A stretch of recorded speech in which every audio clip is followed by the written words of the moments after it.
Ufisaatu achi ga'uu barbaada jedhe garbichi Waaqayyoo.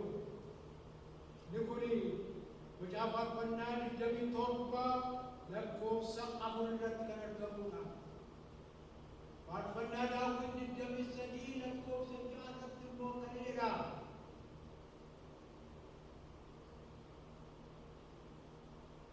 Lakkoofsa 5 utuma warri natti kursan ilaalanii utuma seetan ilaalu inni na mormusu inni na tukkursu inni karaa na ceesisu sun utuma inni ilaalu ati maaddii anaaf dhiyeessita.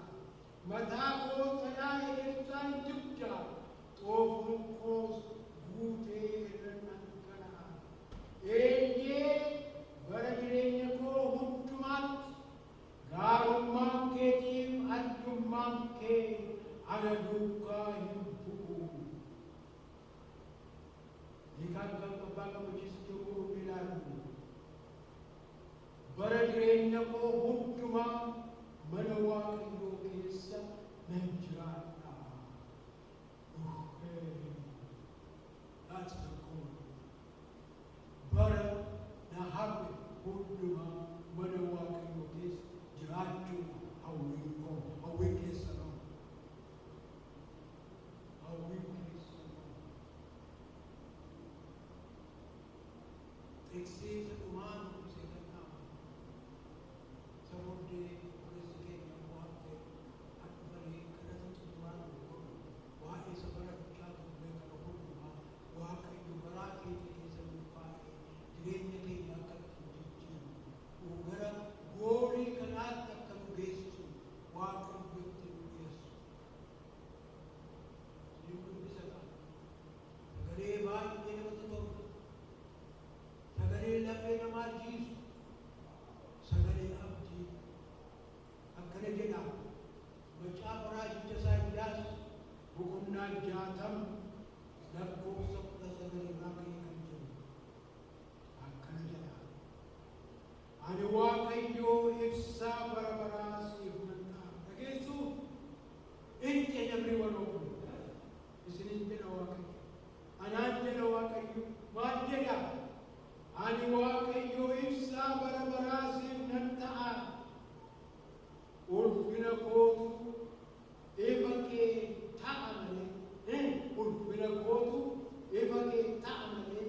Si'achi guyyaa biiftuun akkanis jiini ifa siif hin ta'u. Aduun kee deebitee hin lixxu. Jiini kee ifa ishee hin lixxu. Ani Waaqayyoo ifa bara baraa siif nan ta'a. Barri gadda keetiis hin raawwatama. Ameen. Ameen. Ani Waaqayyoo ibsaa bara baraa siif nan ta'a. Ulfina kootu ifa kee ta'u malee si'achi guyyaa biiftuun akkanis jiini ifa siif ta'u. Aduun kee deebitee hin lixxu. Jiini kees ifa ishee hin lixxu. Ani Waaqayyoo ifa bara baraa siif nan ta'a. Barri gadda keetiis hin raawwatama. The chief end of man is to glorify God and enjoy Him. Sababiin ilmi namaa jiraatu Waaqayyoo ulfina kennu isaa wajjin immoo bara baraan gammadu.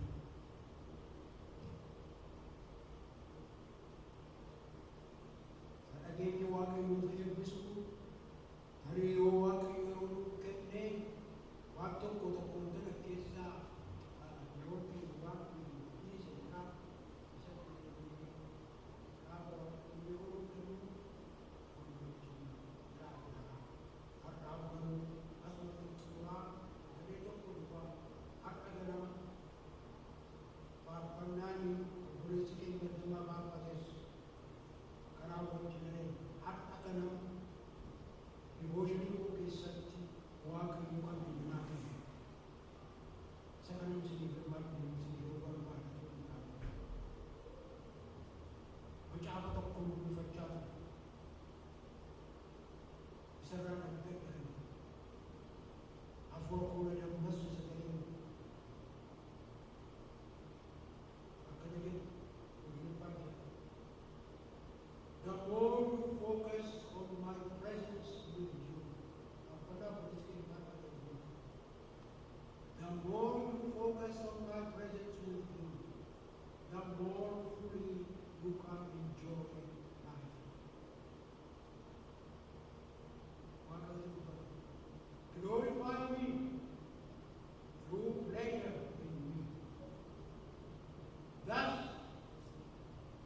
proclaim my presence to the watching world.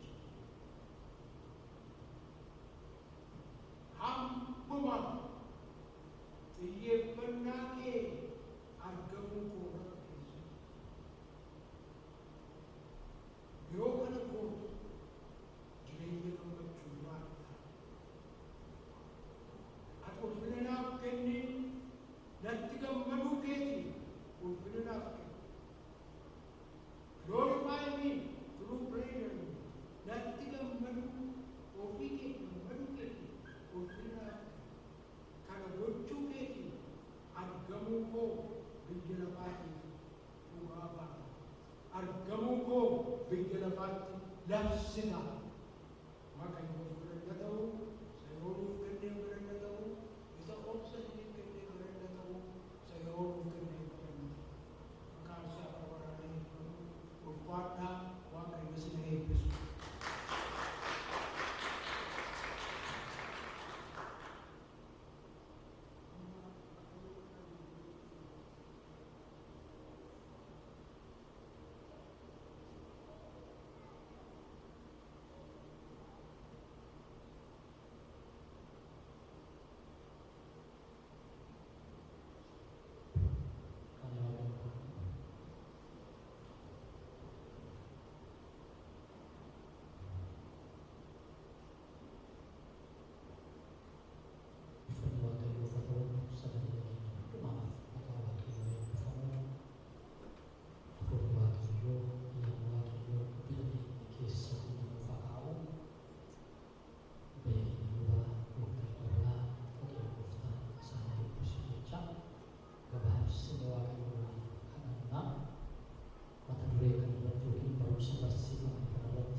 Gooftaan hundumaa dandeessuu sodaatamaa jiraataa qulqulluu Waaqa bara baraa kan taate abbaa keenyaa Waaqayyoo keenyaa guddifnee baay'ifnee si galateeffanna, si kabajna, si ulfeessina, gadi gadi siif jenna. Waaqayyoo keenya siif jenna. Maqaa gooftaa keenya fayyisaa keenya Yesuus Kiristoosiin galanni siif haa ta'u, ulfinni siif haa ta'u, jaalala